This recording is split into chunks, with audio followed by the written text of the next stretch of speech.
Assalamualaikum warahmatullahi wabarakatuh. Selamat pagi semua. Yang saya hormati Pak Indra selaku dosen pengampu mata kuliah program linier serta teman-teman kelas R7B yang berbahagia. Sebelumnya, perkenalkan saya Haura Putri Fortuna selaku moderator dari kelompok 5 dengan materi metode simplex bentuk variasi. Adapun anggota kelompok 5 lainnya yaitu Rahma Aulia dan Diska Mutia Febriani. Untuk mempersingkat waktu, langsung saja kita mulai ke pemateri pertama, yaitu saya sendiri, yang nanti akan dilanjutkan oleh pemateri selanjutnya. Penyimpangan dalam bentuk standar. Pada permasalahan minimalisasi, sering dijumpai tanda lebih besar sama dengan pada fungsi kendala. Namun, tidak menutup kemungkinan fungsi kendala juga mempunyai tanda sama dengan. Dalam menyelesaikan permasalahan program linier dengan menggunakan metode simplex, langkah pertama yang perlu dilakukan adalah menyesuaikan formulasi permasalahan dengan standar simplex. Dengan kata lain, merubah tanda pertidaksamaan menjadi persamaan. Di sini terdapat macam-macam tanda pada fungsi kendala. Yang pertama, tanda kurang dari sama dengan. Yang kedua, tanda lebih besar sama dengan. Dan yang ketiga, tanda sama dengan. Yang pertama, tanda kurang dari sama dengan. Pada fungsi kendala dengan tanda kurang dari sama dengan, kita harus menambahkan select variabel. Yang kedua, pada tanda lebih besar sama dengan. Pada fungsi kendala dengan tanda lebih besar sama dengan, kita harus mengurangkan variabel surplus dan menambahkan variabel artifisial. Yang ketiga, tanda sama dengan. Pada fungsi kendala dengan tanda sama dengan, kita harus menambahkan variabel artifisial. Catatan, apabila fungsi kendala adalah negatif, maka harus diubah menjadi positif dengan mengalihkan negatif 1. Selanjutnya ada contoh soal yaitu minimumkan Z sama dengan 7x1 ditambah 3x2 dengan kendala yang pertama 4x1 ditambah 6x2 kurang dari sama dengan 36. Kendala kedua 7x1 ditambah 5x2 sama dengan 35. Kendala ketiga 8x1 ditambah 4x2 lebih besar dari sama dengan 32 dan x1 x2 lebih besar dari sama dengan 0. Lalu untuk langkah penyelesaian dari contoh soal yang pertama adalah pada fungsi kendala yang pertama untuk mengubah menjadi persamaan harus ditambah variabel select terlebih dahulu yang sekaligus digunakan sebagai basis pada tabel awal simplex. Maka persamaan tersebut akan menjadi 4x1 ditambah 6x2 ditambah s1 sama dengan 36. Sedangkan pada fungsi kendala yang kedua kan sudah dalam bentuk persamaan. Karena belum ada variabel yang merupakan basis pada tabel awal, maka perlu ada variabel dummy atau variabel buatan yang disebut sebagai variabel artifisial yang dilambangkan dengan R. Kenapa sih dinamakan artifisial? Karena artifisial ini tidak mempunyai arti nyata. Artinya iterasi metode simplex akan secara otomatis menjadi variabel artifisial tidak muncul lagi atau bernilai 0, yaitu apabila persoalan semula yang telah terselesaikan. Jadi dengan kata lain, variabel artifisial ini tuh digunakannya hanya untuk memulai solusi dan harus menghilangkannya juga pada akhir solusi. Untuk itu, persamaan pembatas kedua di atas akan menjadi 7x1 ditambah 5x2 ditambah r1 sama dengan 35.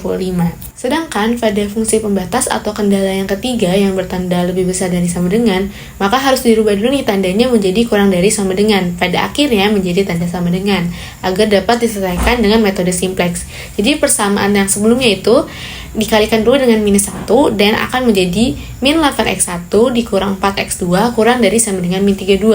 Kemudian ubah ke tanda sama dengan seperti yang telah dibahas di atas, maka menjadi minus 8x1 dikurang 4x2 ditambah s2 sama dengan min 32. Nah, karena bagian kanan persamaan ini kan bertanda negatif nih, yang minus 32, maka harus kita ubah lagi menjadi positif. Jadi dikali dengan minus 1 lagi. Jadi hasilnya 8x1 ditambah 4x2 dikurang s2 sama dengan 32.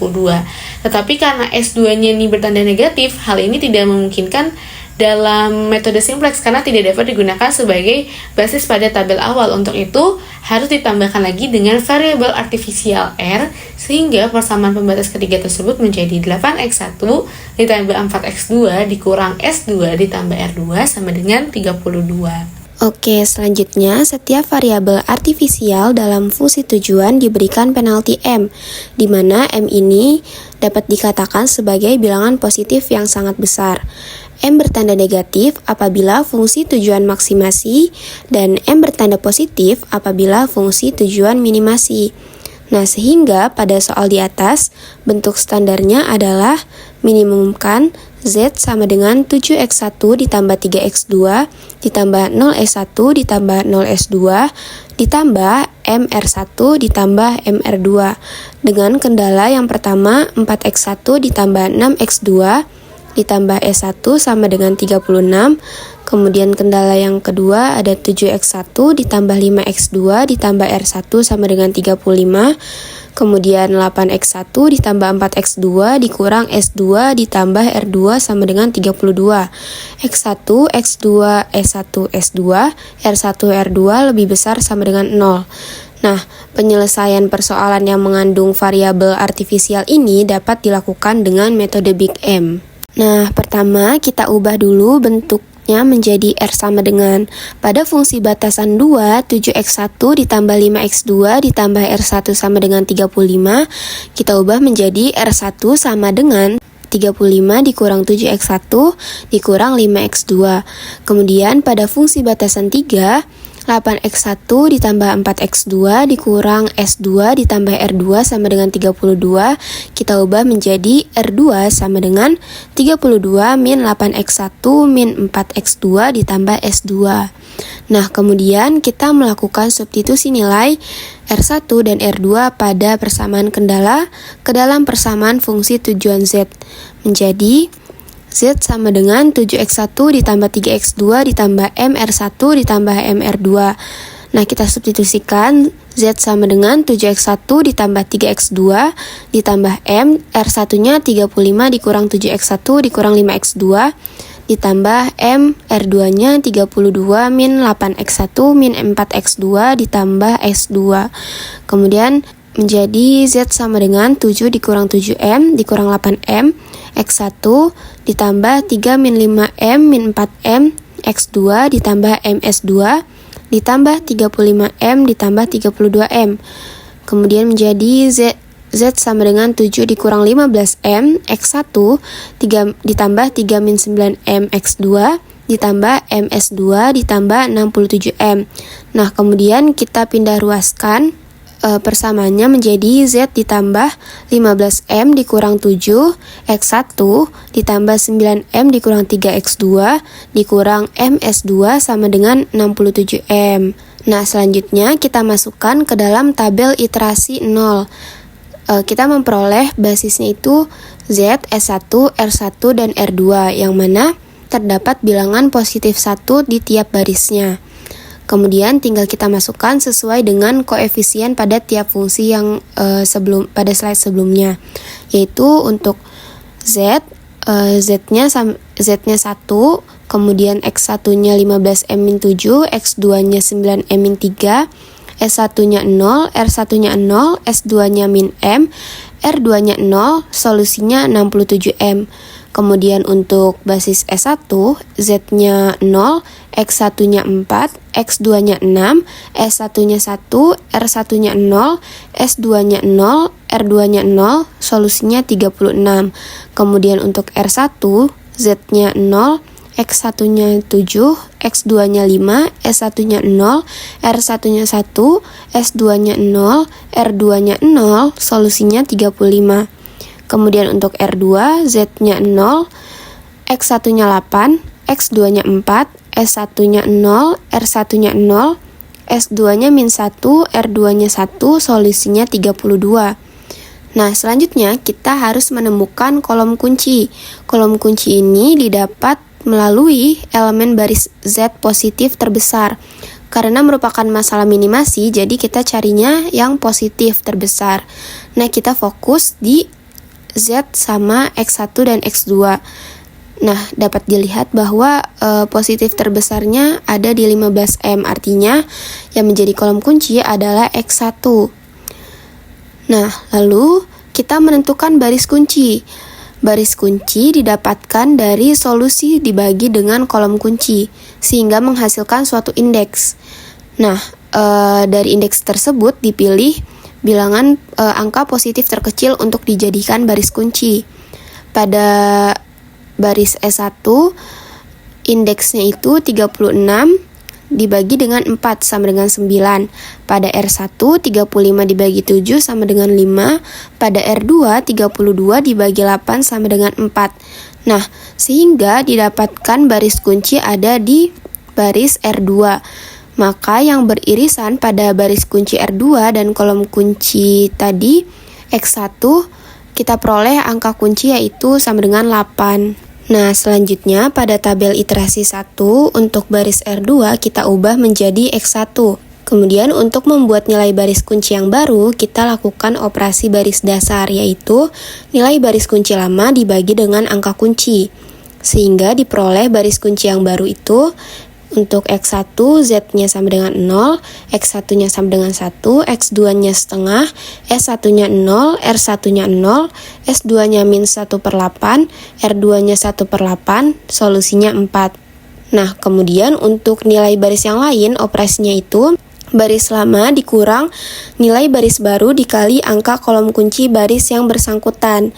Maka kita peroleh nilai baris Z sama dengan untuk Z sama dengan 1, X1 sama dengan 0, X2-nya 3M ditambah 1 dibagi 2, S1-nya 0, R1-nya 0, S2-nya 7M dikurang 7 dibagi 8, R2-nya min 15M plus 7 dibagi 8, solusinya 7M ditambah 28. Kemudian untuk nilai baris S1 diperoleh Z-nya sama dengan 0, X1-nya 0, X2-nya 4, S1-nya 1, R1-nya 0, S2-nya setengah, R2-nya min setengah, dan solusinya 20. Kemudian untuk nilai baris R1, untuk Z-nya sama dengan 0, X1-nya 0, X2-nya 3/2, S1-nya 0, R1-nya 1, S2-nya 7/8, R2-nya min 7/8, dan solusinya sama dengan 7. Nah, kita lihat ternyata masih ada nih nilai positif pada nilai fungsi tujuan, yaitu berada di X2. Nah, kita akan melakukan iterasi kedua seperti langkah-langkah sebelumnya, karena pada baris Z masih terdapat nilai yang positif gitu. Nah, kemudian dapat dilihat bahwa kolom kuncinya berada di X2 karena merupakan nilai Z positif terbesar. Kemudian untuk baris kunci kita cari yang terkecil dari solusi dibagi kolom kunci. Untuk Z diperoleh indeks 56 ditambah 14 dibagi 1 ditambah 3M. Untuk S1 diperoleh indeks 5. Untuk R1 diperoleh indeks 14/3. Untuk X1 diperoleh indeks 8. Nah, maka dapat dilihat bahwa yang menjadi baris kunci adalah R1. Sehingga yang beririsan antara kolom kunci dengan baris kunci adalah angka 3/2 yang dijadikan sebagai angka kunci. Nah, pada tabel iterasi kedua, R1-nya diubah menjadi dengan X2. Kemudian untuk operasi baris dasar masih sama seperti sebelumnya, yaitu nilai baris kunci lama dibagi dengan angka kunci, sehingga diperoleh X2-nya untuk Z-nya sama dengan 0, X1-nya sama dengan 0, X2-nya sama dengan 1, S1-nya sama dengan 0, R1-nya 2/3, S2-nya 7/12, R2-nya min 7/12, dan untuk solusinya 14/3. Nah, kemudian untuk nilai baris yang lain juga operasinya masih sama, yaitu baris lama dikurang dengan nilai baris baru dikali angka kolom kunci baris yang bersangkutan. Nah, maka kita peroleh nilai baris Z sama dengan, untuk Z-nya sama dengan 1, X1-nya 0, X2-nya 0, S1-nya 0, R1-nya min M min 1/3, S2-nya min 7/6, R2-nya min M ditambah 7/6, solusinya 77/3. Nah, untuk nilai baris S1, untuk Z-nya sama dengan 0, X1-nya 0, X2-nya 0, S1-nya 1, R1-nya min 8/3, S2-nya min 11/6, R2-nya 11/6, solusinya 4/3. Nah, untuk nilai baris X1, Z-nya itu sama dengan 0, X1-nya sama dengan 1, X2-nya 0, S1-nya 0, R1-nya min 1/3, S2-nya min 5/12, R2-nya 5/12, kemudian solusinya 5/3. Nah, karena di X1 dan X2 tidak ada lagi angka yang bernilai positif, Dapat disimpulkan bahwa pada tabel iterasi 2 ini merupakan tabel optimal, sehingga nilai optimal untuk X1 sama dengan 5/3, X2 sama dengan 14/3, X3-nya sama dengan 0, S1-nya sama dengan 4/3 dengan Z minimal 77/3. Nah, itu tadi penyelesaian dari contoh soal metode simplex bentuk variasi. Saya kembalikan kepada moderator Saudari Haura, terima kasih. Selanjutnya, di sini terdapat latihan soal yang terdiri dari 2 nomor. Untuk deadline pengerjaan soalnya yaitu sampai hari Jumat jam 5 sore. Kepada kelompok yang sudah selesai mengerjakan soalnya, boleh segera mengirimkan jawabannya kepada Rahma Aulia dalam bentuk file PDF. Terima kasih. Mungkin itu saja presentasi dari kelompok kami. Kurang lebihnya mohon maaf. Terima kasih. Wassalamualaikum warahmatullahi wabarakatuh.